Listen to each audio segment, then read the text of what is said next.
আসসালামু আলাইকুম। আমি doctor Khaled Shawkat Ali, diabetes, thyroid এবং অন্যান্য হরমোন বিশেষজ্ঞ। আপনারা জানেন আমাদের হজের মৌসুম শুরু হয়েছে। সমগ্র পৃথিবী থেকে লক্ষ লক্ষ মানুষ হজের জন্য পবিত্র মক্কা এবং মদিনাতে যাচ্ছেন এবং আমার বাংলাদেশ থেকেও হাজিরা হজের উদ্দেশ্যে বাংলাদেশ থেকে রওনা দিয়েছেন। লক্ষ লক্ষ হাজিদের মধ্যে বাংলাদেশ থেকে যারা যাচ্ছেন তাদের অনেকেরই ডায়াবেটিস আছে।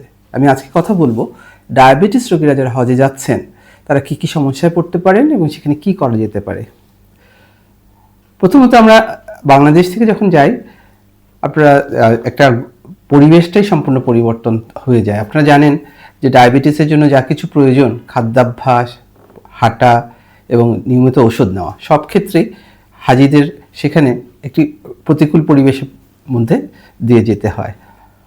শুধু হাজি সাহেবরা যারা ডায়াবেটিস আছে তারা অনুগ্রহ করে যাওয়ার আগে আপনাদের ডায়াবেটিসের মাত্রাটা মেপে আপনার চিকিৎসকের কাছ থেকে আপনার প্রেসক্রিপশনটা নিয়ে যাবেন এবং যথেষ্ট পরিমাণ ওষুধ নিয়ে যাবেন, কারণ আপনাদের ওখানে 30 থেকে 40 দিন অবস্থান করতে হবে।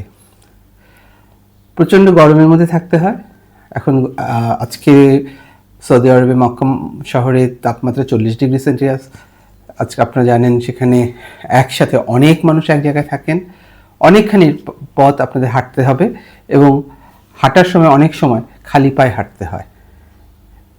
খাবারের ক্ষেত্রে অনেক সময় দেখা যাচ্ছে যে আপনারা এখানে যেভাবে খাবারগুলো খান সেখানে সেই খাবারগুলো পাওয়া যাবে না বা সেই নিয়ম অনুযায়ী আপনারা খেতে পারবেন না। এই ফলে কি হতে পারে, আপনার ব্লাড সুগারটা কমে যেতে পারে, যাকে আমরা হাইপোগ্লাইসেমিয়া বলি, আবার খুব বেশি হয়ে যেতে পারে, যাকে আমরা হাইপারগ্লাইসেমিয়া বলি। এই সব ক্ষেত্রে আপনাদের কাছে অনুরোধ, আপনারা আপনাদের সবসময় সাথে করে 1 বোতল পানি এবং খেজুর সাথে রাখবেন।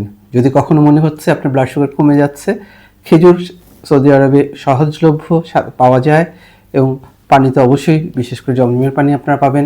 সেক্ষেত্রে সাথে সাথে পানি গ্রহণ করবেন এবং খেজুর খেয়ে নেবেন। একটা প্রশ্ন প্রায় থাকে যে আপনারা বাংলাদেশ থেকে, আমরা যখন দেশে থাকি ইনসুলিনটা ঠান্ডা তাপমাত্রার ভিতরে রাখি, সেখানে অতিরিক্ত তাপমাত্রা থাকে, ইনসুলিন কিভাবে বহন করবেন, এই প্রশ্নটা অনেক সময় আসে। সরাসরি যখন হোটেলে থাকবেন তখন অবশ্যই ফ্রিজের ভিতর রাখতে পারেন, আর যখন এক জায়গা থেকে আরেক জায়গায় যাবেন এমনভাবে ইনসুলিন রাখবেন যেন সরাসরি সূর্যের আলোটা ইনসুলিনের উপর না পড়ে। সম্ভব হলে কোনো ফ্লাস্কের ভিতরে রাখবেন অথবা কোনো কিছু দিয়ে ঢেকে রাখবেন। আরেকটা কথা আপনাদের কাছে বিশেষভাবে অনুরোধ করি, ডায়াবেটিস রোগীদের পায়ের যত্ন নেওয়ার জন্য অনেকখানি পথ আপনাদের খালি পায়ে হাঁটতে হয়।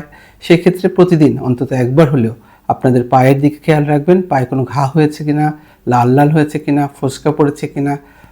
সামান্য কিছু সমস্যা হলেও আপনাদের নিকটবর্তী সেখানে স্বাস্থ্য ক্যাম্প আছে, তাদের চিকিৎসকের সাথে পরামর্শ নেবেন। আপনাদের হজ সুস্থভাবে আপনারা পালন করুন এবং আপনাদের সুস্থভাবে ফিরে আসুন। সবাইকে জানাই হজ মোবারক। আসসালামু আলাইকুম।